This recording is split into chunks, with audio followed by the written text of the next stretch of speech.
जय श्री कृष्णा। कैसे हैं आप लोग फ्रेंड्स। आज की चर्चा जो होने वाली है धन त्रिकोण का रहस्य, मीन राशि के धन त्रिकोण का रहस्य, इस पर हम चर्चा करने वाले हैं।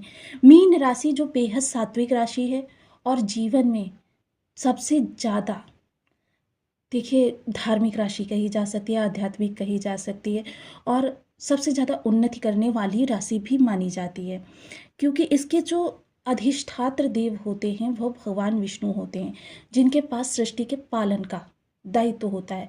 अब देखिए उन्नत राशि ये इसलिए कही जाती है क्योंकि यह राशि अपनी जिम्मेदारियों का निर्वहन बहुत अच्छे से करती है, भरण पोषण सबका बहुत अच्छे से करती है, किसी भी जिम्मेदारी को पूरा करने से बिल्कुल भी नहीं कतराती, बेहद कर्मठ होती है।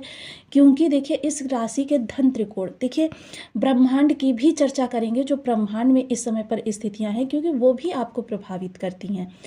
किंतु आज हम चर्चा सबसे पहले जो आपके बर्थ चार्ट के अनुसार भाव बल, जिनको कि आप देखकर स्वयं जान सकते हैं कि आपके कि कौन सा भाव कितना मजबूत है और कौन से भाव को आपको प्रबल करने की आवश्यकता है, और उसके उपाय भी लास्ट में बताएंगे। तो बने रहिए हमारे साथ इस वीडियो में एंड तक, आपको बहुत कुछ जानने के लिए मिलेगा। बहुत गूढ़ सूत्र के पर हम आज चर्चा करने जा रहे हैं क्योंकि आपके बहुत सारे ऐसे कमेंट आ रहे थे। देखिए साढ़े साती तो चल रही है, साढ़े साती का कार्य है आपके अच्छी चीज़ों के प्रभाव को घटाना, किंतु पूर्णतया समाप्त करना नहीं। क्योंकि अगर पूर्णतया समाप्त कर देंगे तो फिर आपका जीवन कैसे चलेगा, सरवाइव कैसे करेंगे आप। तो आज हम चर्चा करने वाले हैं धन त्रिकोण के रहस्य पर, क्योंकि साढ़े साती का पहला प्रहार जो होता है वो आपके धन पर ही होता है। तो इसके लिए जानेंगे कि कौन कौन से ग्रह आपके पास धन आगमन के लिए कारक होते हैं, कौन कौन से भाव कारक होते हैं, और कैसे आप ऐसे ही जान सकते हैं कि आपका कौन सा भाव आपको अच्छा प्रभाव नहीं दे रहा है।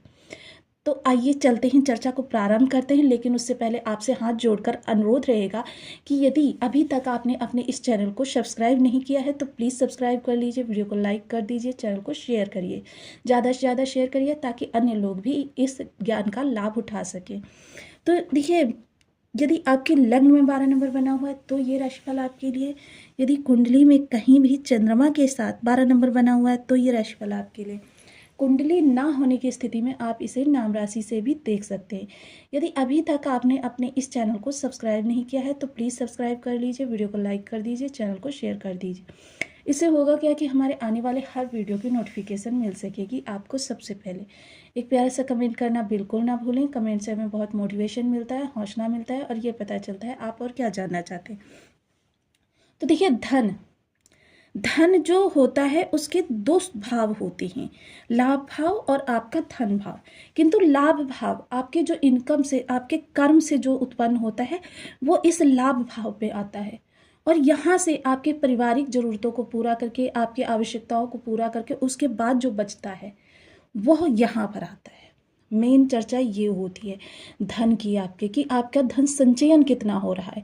इसे वाणी का घर भी कहा जाता है, कुटुंब का घर भी कहा जाता है, प्रारंभिक एजुकेशन का घर भी कहा जाता है, खान पान का घर भी कहा जाता है, सात्विकता का घर भी कहा जाता है, पैतृक संपत्ति का घर भी कहा जाता है, बैंक भी कहा जाता है और गुल्लक भी कहा जाता है। तो ये भाव आपका बहुत सारी चीज़ों को इंडिकेट करता है। अब देखिए क्योंकि हम अर्थ त्रिकोण की बात चर्चा कर रहे हैं, क्योंकि आपके बर्थ चार्ट में 4 त्रिकोण होते हैं, धर्म त्रिकोण, अर्थ त्रिकोण, काम त्रिकोण, मोक्ष त्रिकोण। तो अर्थ त्रिकोण की बात कर रहे हैं। अब यहाँ से हम चलते हैं 1 2 3 4 5, यहाँ पर आ जाते हैं। और यहाँ के स्वामी कौन होते हैं? शनिदेव। क्षमा करें मैं यहाँ का बताना भूल गई, यहाँ के स्वामी जो होते हैं वो होते हैं मंगल देव, और यहाँ के स्वामी जो होते हैं वो होते हैं सूर्यदेव। अब देखिए आपका लाभ आ गया, तो इस लाभ को रोकने में सबसे बड़ा महत्वपूर्ण कारक भाव कौन सा होता है? देखिए सबसे बड़ा महत्वपूर्ण रोल प्ले करता है आपका षष्ठ भाव। कौन ये भाव किस चीज का होता है? रोग, रिप और ऋण का। यह रोग, रिप और ऋण का भाव होता है। तो क्या होता है, जब आपके कर्ज लगे रहेंगे, कर्ज पे ब्याज दर ब्याज चलता रहेगा, आपकी शत्रुताएं बढ़ेंगी, शत्रुता कभी कभी कोर्ट कचहरी तक भी चली जाती हैं, आपके बीमारी लगी हुई है, बीमारी का आप भरकस प्रयास कर रहे हैं, और ये चीज़ें ऐसी हैं कि बेतहाशा पानी की तरीके से पैसा बहाने के लिए जानी जाती हैं। तो फिर आपका धन संचयन, कितना भी धन संचयन हो, धन संचयन होगा वो भी चला जाएगा और आप कर्ज लेने के लिए भी बाध्य हो जाएंगे। अगर ये चीज़ें आपके ऊपर लग गई तो फिर समझ लीजिए कि आपका जीवन पूर्णतया बर्बाद करके रख देंगी। आप चलिए यहाँ से, क्योंकि यहाँ के स्वामी सूर्यदेव हैं। देखिए, ऐसा नहीं होता है कि त्रिक भाव का स्वामी या त्रिक भाव का ग्रह आपके लिए अहित करता है। ये वो चीज़ें हैं जो मानव जीवन को भोगनी पड़ती हैं। किंतु अगर यहाँ पर बैठा हुआ ग्रह या भाव, देखिए आपने सुना होगा षड्बल। षड्बल से देखा जाता है कि आपके किस भाव के पास कितना बल है। एक भाव बल होता है।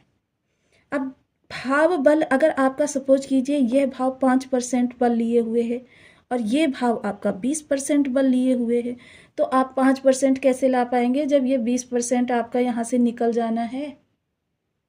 किसी भी तरीके से कोर्ट कचहरी से, हॉस्पिटैलिटी से, एक्सीडेंट वगैरह से, किसी भी प्रकार की बाधाओं से, अनावश्यक खर्चे से, किसी के कभी शौक लग गया, कोई किसी ने आपसे कहा कि इन्वेस्टमेंट करिए आपको बहुत बड़ा लाभ होगा और पता चला आपकी इन्वेस्टमेंट की हुई पूंजी ही डूब गई।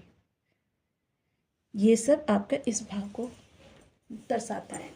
और वहाँ इन्वेस्टमेंट के कारक कौन होते हैं? मंगलदेव। जब ये कमज़ोर हैं तो फिर आपकी इन्वेस्टमेंट से हानि के योग बनेंगे, बार बार बनेंगे।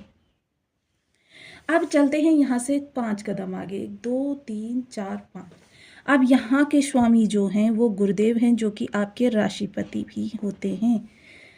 अब गुरुदेव का यहाँ पर होना आपके लिए, देखिए सपोज कीजिए कि आप जॉब कर रहे हैं, जॉब में आपको बहुत ज़्यादा परेशान किया जा रहा है, आपका अधिकारी वर्ग आपके फेवर में नहीं रहता, आप कितना भी अच्छा करने का प्रयास कर ले लेकिन अधिकारी वर्ग आपको बातें सुनाने से नहीं चूकता। और जब अधिकारी वर्ग आपके खिलाफ होता है तो क्या होता है? सहयोगी भी आपके काम का क्रेडिट सारा स्वयं ले जाते हैं। फलतः उन्हें ट्रांसफ़र, प्रमोशन, वेतन वृद्धि, बोनस प्राप्त हो जाता है और आप बहुत ज़्यादा परेशान होकर जॉब छोड़ने के लिए बाध्य हो जाते हैं। कभी कभी इन्वायरमेंट आपके कर्म क्षेत्र का ऐसा होता है कि उससे आप कमतर जॉब करने के लिए खुश हो जाते हैं, खुशी से खुशी स्वीकार कर लेते हैं, क्योंकि आपको यहाँ पर इन्वायरमेंट अच्छा नहीं मिला। ये स्थितियाँ जब होती हैं तब आपका ये भाव कमज़ोर है। आप निरंतर रिज्यूमे डालते हैं लेकिन आपसे योग्यता होने के बावजूद आपको कोई पॉजिटिव रिप्लाई नहीं आता। ये भाव आपका कमज़ोर है। आपने बहुत भरकस प्रयास किया लेकिन प्रमोशन नहीं मिल पा रहा, आपका ये भाव कमज़ोर है। आपके कर्म क्षेत्र पर निरंतर समस्याएं उत्पन्न होती रहती हैं, आपका ये भाव कमज़ोर है। तो देखिए, ये भाव कमज़ोर होने का मतलब ये है कि आपके गुरु कमज़ोर हैं। अब देखिए आपके सूर्य, गुरु और मंगल, देखिए बहुत ही अच्छा संबंध बन रहा है। सूर्यदेव जो बैठे हुए हैं ब्रह्मांड में इस समय पर आपकी लग्न गट बैठे हुए हैं और गुरुदेव जो बैठे हुए हैं वो आपके पराक्रम भाव में बैठे हुए हैं और मंगल देव बैठे हुए हैं कर्म भाव में। अब देखिए, पराक्रम का स्वामी आपके ज्ञान भाव में बैठा हुआ है, ज्ञान का स्वामी आपके पराक्रम भाव में बैठा हुआ है।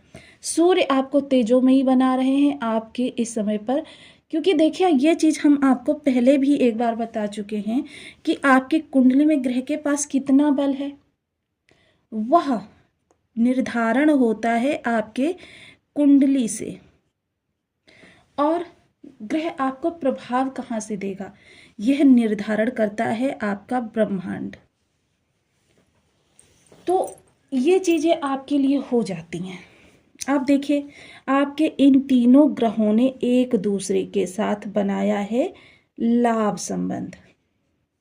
वहीं सूर्य मंगल यानी आपके इन दोनों भावों के स्वामी का बना हुआ है नवम पंचम योग। यह एक ऐसा योग है जो कि आपके लिए बहुत ही अच्छा शुभत्वपूर्ण ग्रहों को बना देता है। तो देखिए, दोनों ही स्थितियों में इन ग्रहों का संबंध बनना, इनका नवम पंचम संबंध बनना, क्योंकि ये राजा हैं, ये मंत्री हैं और ये सेनापति हैं, तो इसके आधार पर आपके बर्थ चार्ट में बहुत ही अच्छा इस समय पर आपके लिए समय निकल कर आ रहा है। आपको पराक्रम की दिशा प्राप्त होने वाली है, बहुत अच्छी अपॉर्चुनिटी प्राप्त होने वाली है। लेकिन अब थोड़ा सा इन भाव बल को भी देख लेते हैं।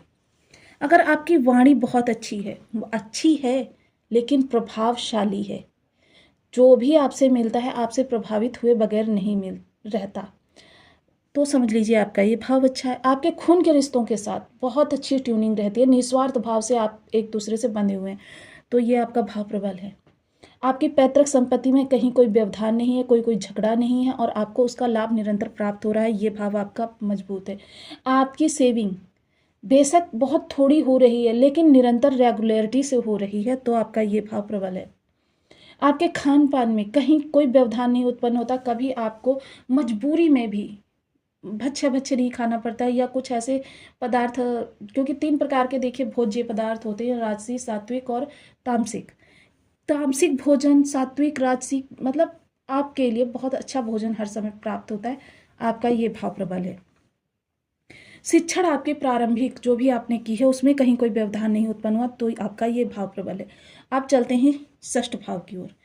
आपके घर में देखिए शत्रुता आपकी जो होती हैं तुरंत उनका निदान हो जाता है। देखिए बहुत से लोग क्या होते हैं कि किन्हीं चीज़ों को लेकर शत्रुता होती है और वो जब चीज़ों का निवारण हो जाता है, समस्या का निवारण हो जाता है, शत्रुता समाप्त हो जाती है, फिर से उनके रिलेशन जो होते हैं बहुत अच्छे हो जाते हैं।